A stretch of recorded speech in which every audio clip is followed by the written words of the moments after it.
तर मित्रांनो काल रात्री आपण आजोबाला इथे सोडले होते आणि आजोबाला इथे सोडल्यानंतर दुसऱ्या दिवशी सकाळी आपण येतो म्हणून त्यांना शब्द दिलता तर त्यांना घ्यायला आलो आहे. तब्येत किती रिकवर झाली बघू. त्यांची तब्येत जर रिकवर झाली असेल तर त्यांनी जे आपलं लोकेशन सांगितलं आहे सोनकर त्या ठिकाणी त्यांना नक्कीच सोडायचं. तर चला आतमध्ये काय विषय झाला बघूया.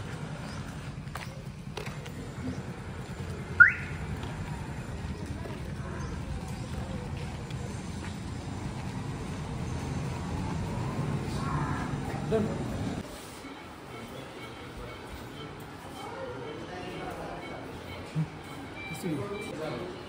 मित्रांनो हॉस्पिटलला आलतो आजोबांना सोनक्यांना ह्याचा विषय होता तर त्यांचा पाय फ्रॅक्चर आहे आणि BP सुद्धा अजून कमी येत नाही आहे. त्यामुळं पुढची ट्रीटमेंट आपण इथंच करतो. बघू काय विषय होतो तुम्हाला पूर्ण व्हिडिओ दाखवतो. हळू उतरा काका सावकाश उतरा. हात द्या माझ्याकडे. तो पाय ठेवा खाली.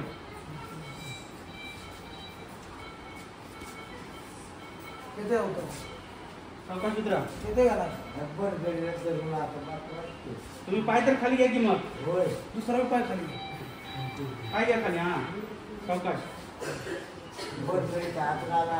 ठीक आहे समज सावकाश. एक मिनिट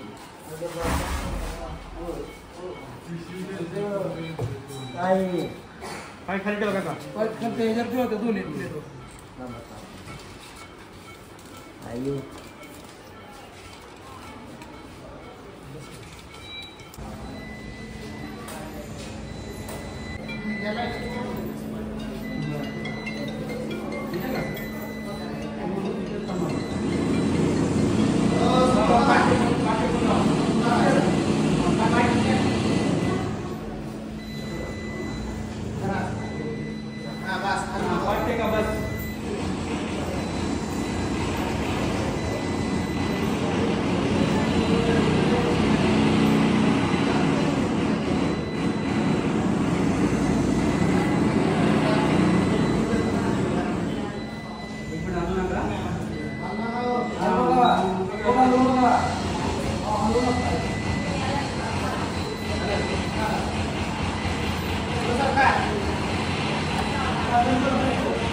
येता का काय म्हणतात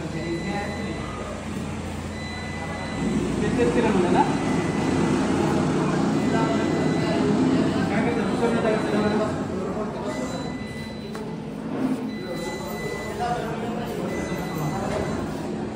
बाबा उठता का 2 मिनिटं.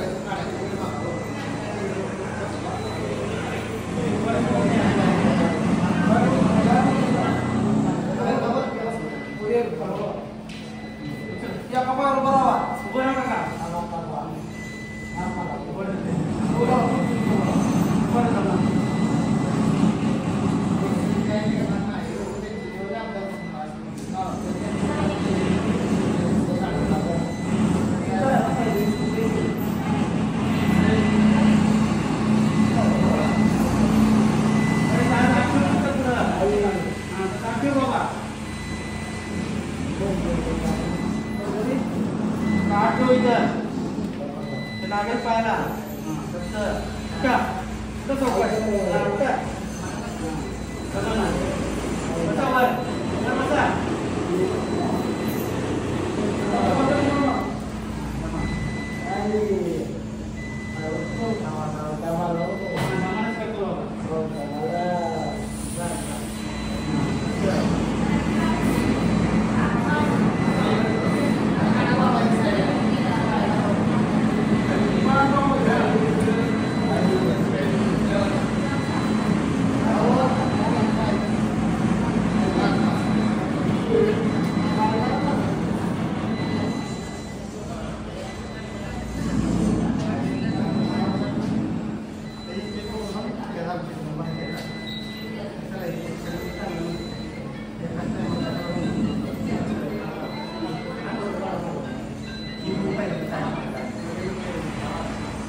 हो तिथं ना इकडे या इकडे घ्या काय द्या इकडे पुढे या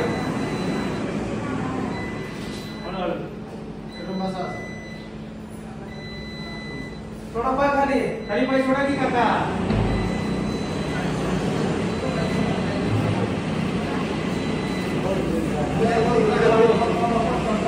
हळू पाय खाली पाय घ्या खाली हळू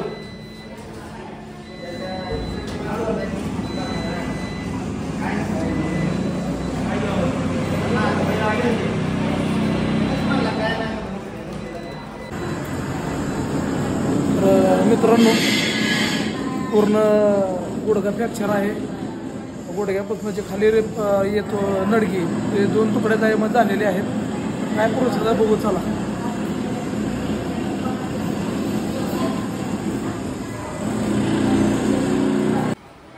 सावकाश नागेश पाय काढा पाय काढा नीट झोपा डॉक्टरला विचारू काय करायला नीट झोपा पुढं पुढं पुढं तिथं नाही करणार पडलेले आहेत तिथे म्हणतात इलेक्शनच्या दिवशी टू व्हीलर नाही धडकले बापरे असं म्हटलं हां होय काय याला प्रोसेस काय पडलं दाखवायची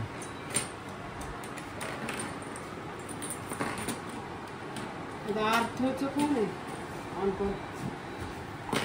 अर्थचं कोण आहे बघा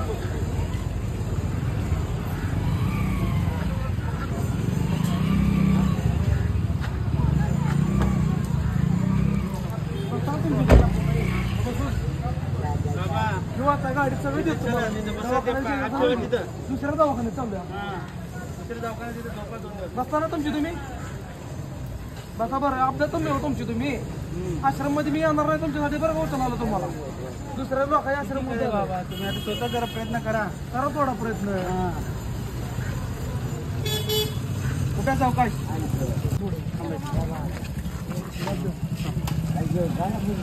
सावकाश थांबा सर तुम्ही चला होय धन्यवाद लावू का चला काय आता बाकीच्या विषयी तुम्हाला सांगतो काय करायचं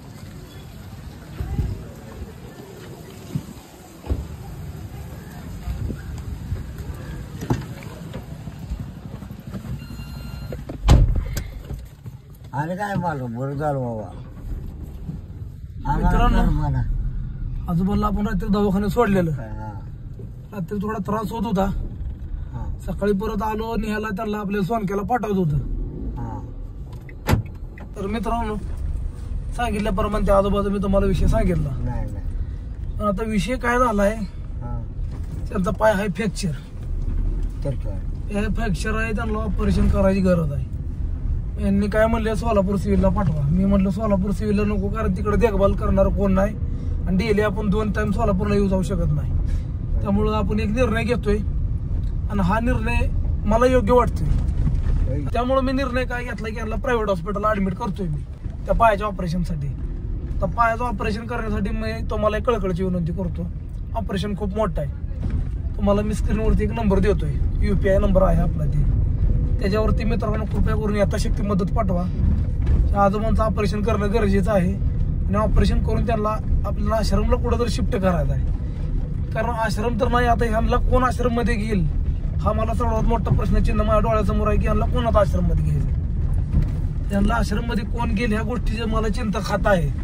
त्याच्यापेक्षा चिंता जास्त ह्या गोष्टीची लागली की त्यांचं ऑपरेशन करायचं आहे आणि ऑपरेशनला किती खर्च येईल आणि ते पैसे कसे ऍडजस्ट करायचे या सगळ्या गोष्टीचा आता सध्या माझ्या डोक्यात आणि मनात विचार आहे मित्रांनो शेवटी कसं आता पांडुरंग आहे बलवत तर म्हणून मी सगळ्या गोष्टीला पाठपुरावा करतोय कुठं अडचण आली तर पांडुरंग कसा कोणाच्या रूपात उभा राहतो हे मला चांगलंच माहित आहे त्यामुळे मी आता जे निर्णय घेतलाय ते चुकीचा नाही असं मला वाटतंय पण तुम्ही कृपया करून मदत करा एवढीच विनंती आहे एवढं सांगतो मित्रांनो आता चला नवीन हॉस्पिटलला आपण चाललोय प्रायव्हेट हॉस्पिटल आहे खर्च काय कसा आहे ते नक्कीच बघू आपण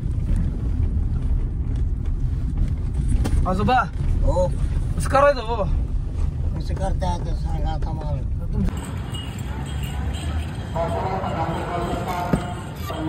काय म्हणते नाश्त्याला? हा? किती पाहिजे रे?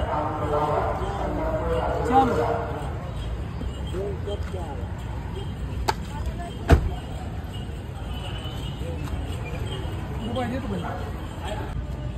पाणी भेटली तर मित्रांनो हॉटेलपर्यंत जायची कॅपॅसिटी नाही त्यामुळे ते तिथंच जेवत बसले की तर म्हातारं पण इतकं वाईट असतं हे लक्षात घ्या. ह्या पद्धतीत त्यांना आपण काल रात्री घेतलं दवाखान्यात नेलं आणि दवाखान्यात सांगितलं त्यांचा पायाचं ऑपरेशन करावं लागतं. ऑपरेशन करायला आपण चाललं सिव्हिलला पाठवलेलं पण आपण म्हणलं सिव्हिलला नको प्रायव्हेटला आपण त्यांचं ऑपरेशन करणार आहे. ऑपरेशनला जाण्यापूर्वी त्यांची चहा नाश्ते सोय केली. इथनं डायरेक्ट आपण धीरज पाटील हॉस्पिटलला पंढरपुरात असलेले त्या ठिकाणी आपण त्यांचं ऑपरेशन करायला त्यांना घेऊन चाललो.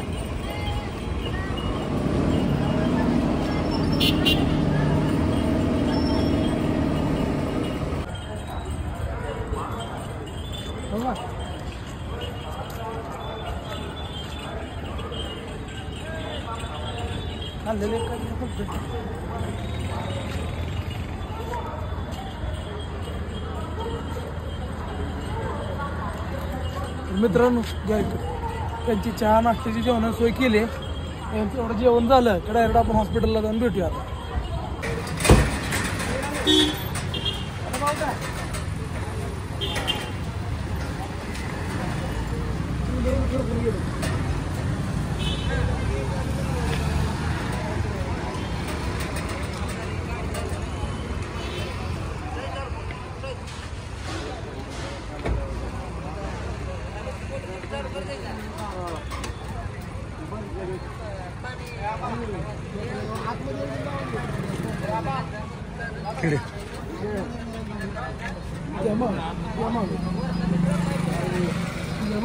मागे जर तिचे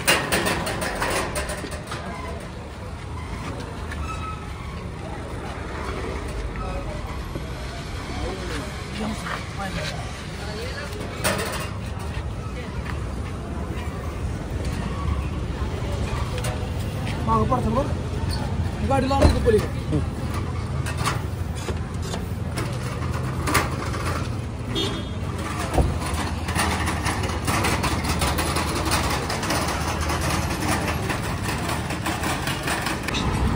तर मित्रांनो समर्थ हॉस्पिटल डॉक्टर धीरज पाटील या हॉस्पिटलला मी घेऊन आलो होतो त्या आजोबांना. कारण मला वाटलेलं वरच्यावर विषय इथं होऊन जाईल किरकोळ होता असं वाटलं पण तिथं जेव्हा आजोबांची तपासण्या झाल्या एक्सरे वगैरे काढलं थोड्याफार तपासण्या सरांनी केल्या तर त्यांचं इथं सुद्धा फ्रॅक्चर आहे. इथं एक फ्रॅक्चर आहे गुडघ्यात एक फ्रॅक्चर आहे आणि बरगडी काय तर क्रॅक आहे. या सगळ्या गोष्टी त्यांच्या आहेत. आणि विषय काय होता आता त्यांना देखरेख करायला काय मी आहे उपलब्ध पण देखरेख करायच्या पलीकडचं म्हटल्यावर त्यांच्यासोबत 24 तास एक माणूस लागणार कारण भलं मोठं ऑपरेशन आहे. ऑपरेशनच्या पैशातही काय आपण तरतूद केली असती पण अडचण कुठे यायला लागली. आता एवढं मोठं ऑपरेशन करायचं म्हटल्यानंतर आपण एवढी मोठी रिस्क घेऊ शकत नाही. आणि एवढ्या 3 ठिकाणीचं ऑपरेशन म्हटल्यावर ते म्हणतात गॅरंटी आता त्यांचं वय आहे 72 गॅरंटी कोण द्यायची जगल राहतील काय ते देवाच्या हातात आहे. पण सध्या मी हातबल झालो मित्र कारण त्या आजोबांना मला वाटलेलं किरकोळ काहीतरी विषय असेल गुडघ्याचा हाड फ्रॅक्चर असेल आपण प्लॅस्टर वगैरे करू हे मला वाटलं म्हणून मी ह्या मोठ्या हॉस्पिटलला आणलं. पण खर्चाचा पण विषय खूप भयानक आहे. खर्च मी तुम्हाला सांगूही शकत नाही एवढा खर्च त्याच्या आधी येऊ शकतोय कारण 3 ऑपरेशन आहेत आणि जवळपास 4 ते 5 महिन्याची बेड रेस्ट त्यांनी म्हणते. पण आता मी तरी बी काय एक प्रयत्न केला की बरेच आश्रमाला मी फोन केले आणि एक प्रयत्न केला की बाबा ॲडमिशन तुम्ही देताल का. तर बऱ्याच आश्रमांना एक शब्द आला की त्यांचं आधार कार्ड आहे का रेशन कार्ड आहे का आम्ही बेवारस माणसाला ॲडमिशन देणार नाही ते स्वतःचं काम स्वतः करू शकतात का. तर ह्या सगळ्या गोष्टी ऐकून माझ्या मनावर खूप मित्रांनो वाईट वाटले की बाबा माणसाकडे आधार कार्ड असेल तर तो माणूस आहे का. जो माणूस स्वतःचं काम करतो त्याला स्वतः आश्रममध्ये राहायचा अधिकार आहे का. अशा माणसाला का मग डोस देऊन मारून टाकायचं का हे त्या लोकांनी सांगावं. तर मित्रांनो मी हातबल आहे माझा आश्रम असतं तर मी नक्कीच यांची मदत केली असती. सध्या डॉक्टरच्या सल्ल्यानुसार त्यांनी म्हणलेत की सोलापूर सिव्हिलला अशा बेवारस लोकांचा सेपरेट वॉर्ड असतो आणि तिथं त्यांची देखभाल खूप छान पद्धतीने केली जाते. हाच विषय त्या डॉक्टरचा सल्ला ऐकून आपण त्यांना पुढील उपचारासाठी सिव्हिल हॉस्पिटलला पाठवतोय. पुढे मित्रांनो कंटिन्यू बघा. समाजकार्य करणं खूप कठीण आहे आणि आश्रममध्ये ॲडमिशन जी मिळावं म्हणून मी प्रयत्न केलं, पण मला खूप खच्चीकरण करणारे समोर उत्तर आले. त्यामुळं मी थोडा हातभाला आहे मित्रांनो, माफी असेल.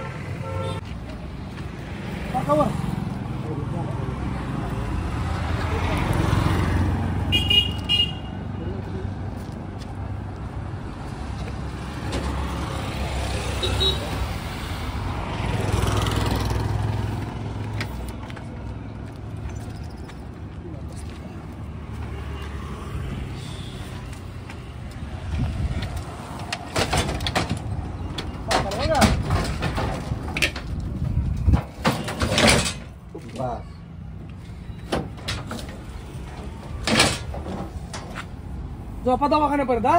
पाण्याची बाटली तो पण नाही त्याला दुसरं देतो. थांबा द्या. थांबा देतो.